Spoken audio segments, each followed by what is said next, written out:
Every man was coming to sleep with me. You could have the same man maybe only twice. The rest of the time, he was sleeping with a different man. I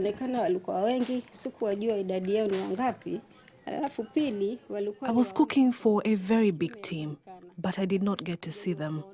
Those who came for food had their faces covered, but you knew they were men because of their voices. I only got to see the faces of the ones who came to have sex with me.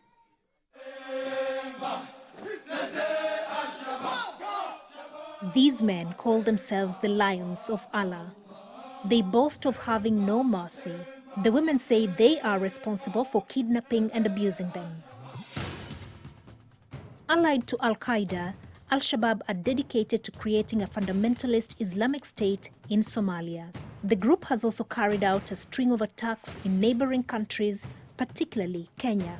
Amid these tensions, it's not easy to find out what's happening on the porous border between Kenya and Somalia. The densely wooded area is called the Boni Forest, and access is severely restricted. We are told we can see the trafficking routes from the air. The canopy below is dense, and it's no doubt difficult to monitor this area. But from the air, we've seen several cut lines that we're told are routes the militants use for transport between Kenya and Somalia.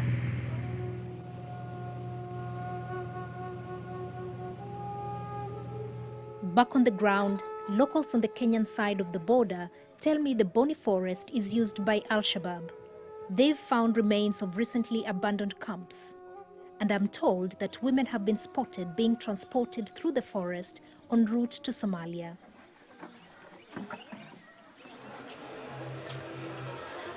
Sureya Hersi runs a group called Sisters Without Borders. They fight for the rights of impoverished Muslim women on Kenya's northern coast. Even she has only just learned about the trafficking problem. We never used to be aware. We discovered that actually we have women who were lured without their will and taken into Somalia. And some of them have managed to come back to now tell the stories. But it's something that is very new. It's so new that when I finally get to see the county commissioner in Mombasa, he has no idea of the scale of the problem, and he's in charge of security. Yeah, there could be cases of women being smuggled out. Yeah, there could be a few cases of women being smuggled out. You say a few, can you put a number? No, I cannot be able to give you the numbers because, you see, these things are done discreetly. Nobody comes out in the open to say I am being trafficked or I have been given a job in Somalia. So people hide to go to looking for greener pastures, as it were. Yeah. One of the reasons it's been hard to collect statistics is that those trafficked won't talk to the authorities. They say they are frightened of reprisal. Back at the office in Nairobi, I contact human rights organizations to see who is working with trafficked women. But no one, apart from Salama Ali and her support group in Mombasa, seems to be helping. I hear from Salama again. She's been alerted to some new women who've just arrived back from Somalia. So we return to the coast. Salama is now the only known resource for women who have managed to escape from Al-Shabab, and she is becoming increasingly nervous. We've come to a secluded place along Kenya's coast, and we feel that the women will be more at ease here. They feel safer and open up about what they have been going through without having to look over the shoulder to see who's following them or who's listening to them. The last time we visited Salama, she said that after we left, she spotted some suspicious-looking people who were following her, and so we don't want them to feel unsafe for speaking to us. Habari za leo. Salama wears her trademark black niqab. The two new arrivals she wants me to meet, Faith and Aisha, are in more colorful dress. Over 3 days, I slowly gain their trust, and they tell me their shocking stories. Both young women had been tricked into traveling to the north of the country with the promise of work. before being smuggled into a life of slavery with Al-Shabab. Faith was just 16 when she was approached by an elderly couple on the outskirts of Mombasa. We were told that there was work in Malindi, so we were taken that day in a Nissan. We were given some water, but it's like the water was added with drugs. She says what happens next changes her life forever. When we gained the consciousness, there were two men inside the room. They folded our eyes with those black scarves. They raped us in that room. We were like, oh, where are we? Or maybe this is the work that we have been told you're coming to do. The tragedy started from there. After being drugged again, Faith finally wakes up to find herself alone in a thick forest. Terrified, she spends the next 3 years of her life cooking for brutal men who she believes were Al-Shabab fighters. They were just like Arabs, black Somalis with long beards. They come hit me, wake up, wake up, wake up. They just made cane me like that. Wake up, you cook for us tea. They can threat you again. When you go out from here, you don't want to cook for us, we will look for you and we will find you. When you go there, maybe you can meet wild animals or other fighters. They kill you because there are many forests from here. As we prepare dinner, the women begin to relax and reveal more detail of their abductions.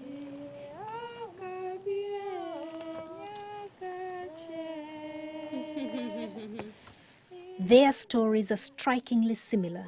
But whilst Faith spent 3 years in captivity, the ordeal lasted twice as long for Aisha.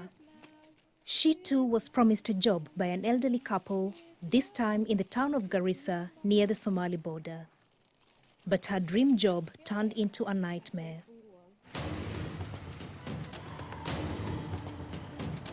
We were asleep at that time. They came in and woke us with guns. They closed our nose and mouth, and they kidnapped us. The people who had promised her a job had actually sold her on to Al-Shabab. Aisha's new job was to be a sex slave for one of their fighters. This man that you were living with, was he always there? Sometimes he used to go and come back with clothes with blood, but I couldn't ask anything because I was just like a slave there. Yeah. What did you think he was doing?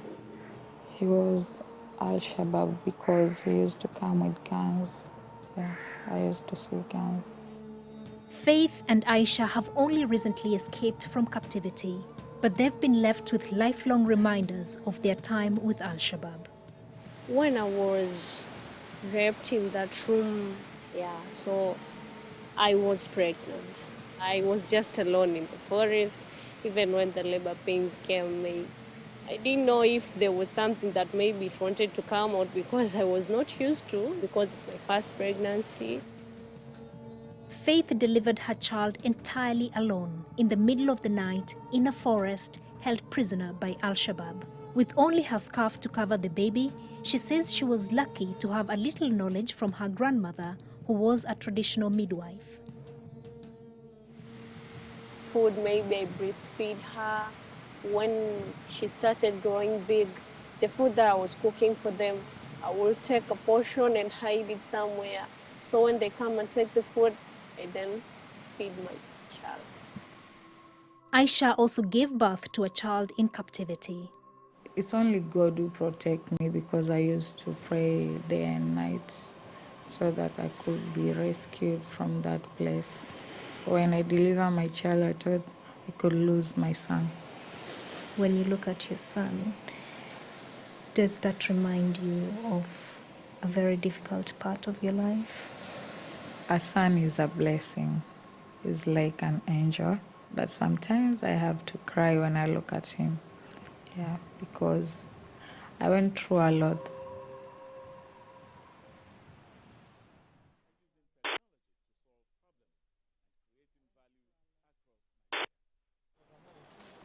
But not all women who end up in the camps have been kidnapped.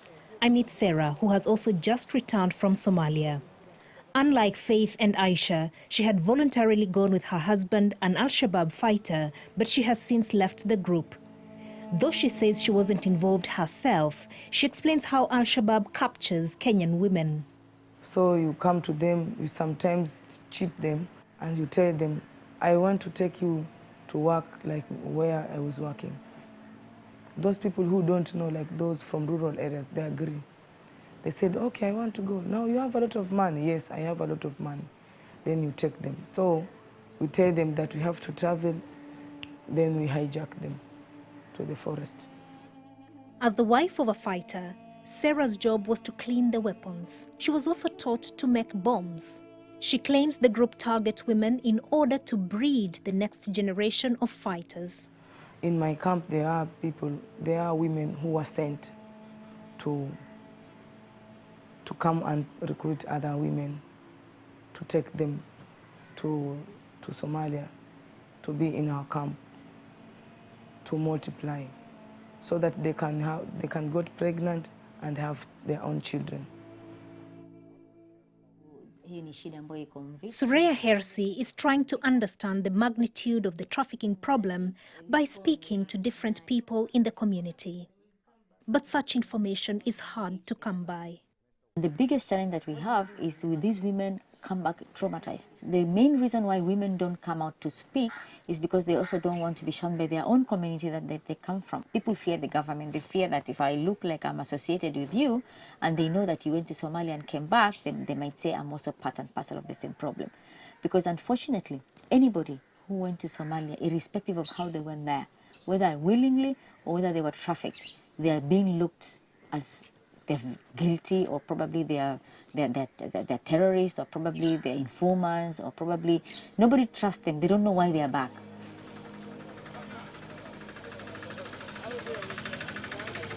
And that makes Salama Ali's work very difficult. There's a lot at stake. The government does not know about the services I offer. I don't even want them to know. This will put our lives at risk. If the government discovers you have had contact with Al-Shabaab, you will be arrested, even killed. So we fear talking about this publicly. We fear for our security. Despite the risks, Salama's secret mission is growing. She not only helps women who have managed to escape, but also an increasing number of families. We are looking for a place where we can interview the families of missing girls. We try to go to their homes, but then they're afraid. They say that they don't want the community to know what's going on. Elizabeth has agreed to meet us. Her sister disappeared over 2 years ago, tricked by a bogus agent who had promised her well-paid work in the Middle East. My sister left here for Saudi Arabia in January 2015. She was going for work. But she never made it. However, a month after she left, she was able to sneak a call to Elizabeth.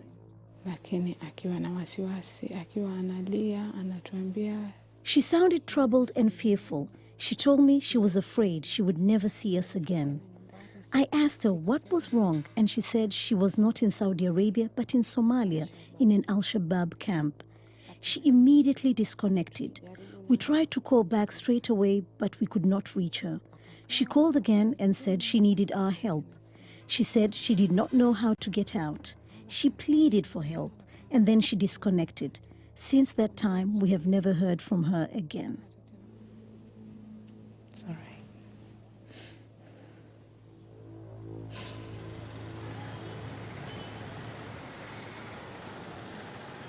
We went looking for the agent that had tricked Elizabeth's sister, but he was nowhere to be found.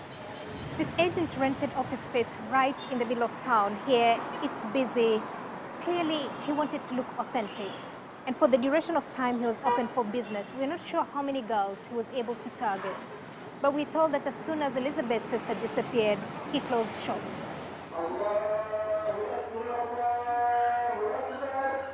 The lure of a well-paid job makes Kenyan women easy prey for traffickers.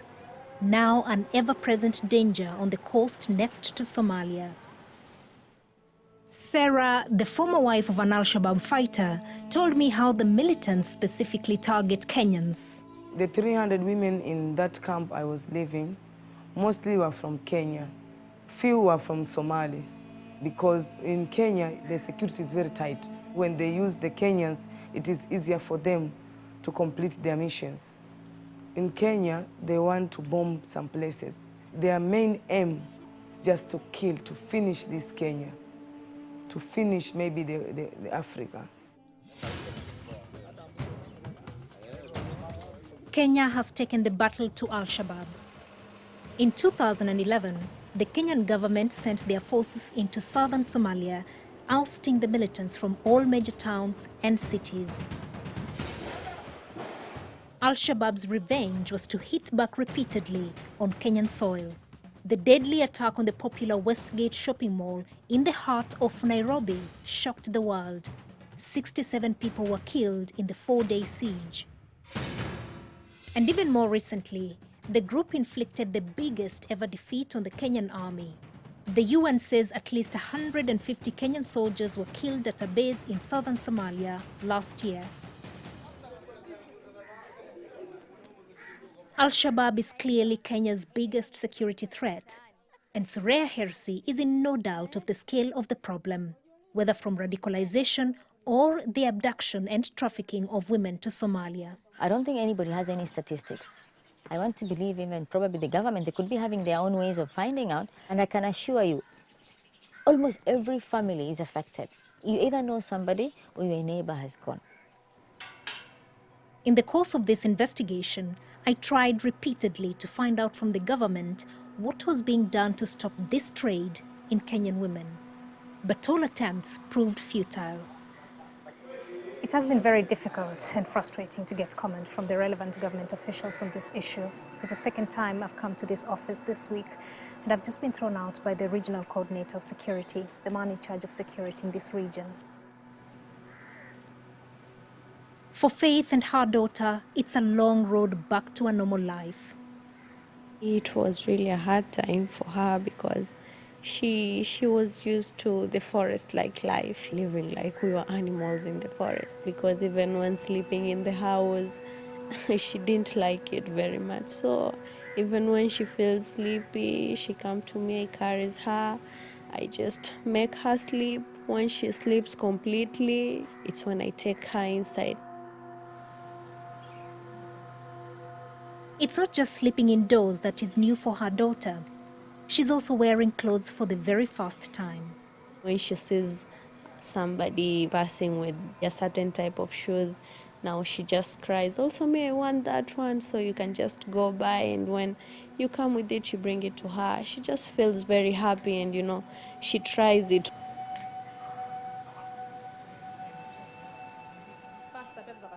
Salama and her group share a special bond through similar tragedy. Sometimes I call all the members of the group together to introduce a new member.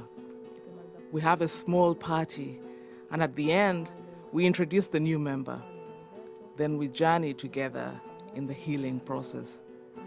All those girls did not go there willingly. They were looking for money and hoping to get a good life. But actually what they got was sexual abuse. Without any support for victims or increased awareness of the risks they face, vulnerable women on Kenya's coast remain easy prey. Until government and communities recognize the problem of trafficking, it seems that Al-Shabab will continue to kidnap with impunity.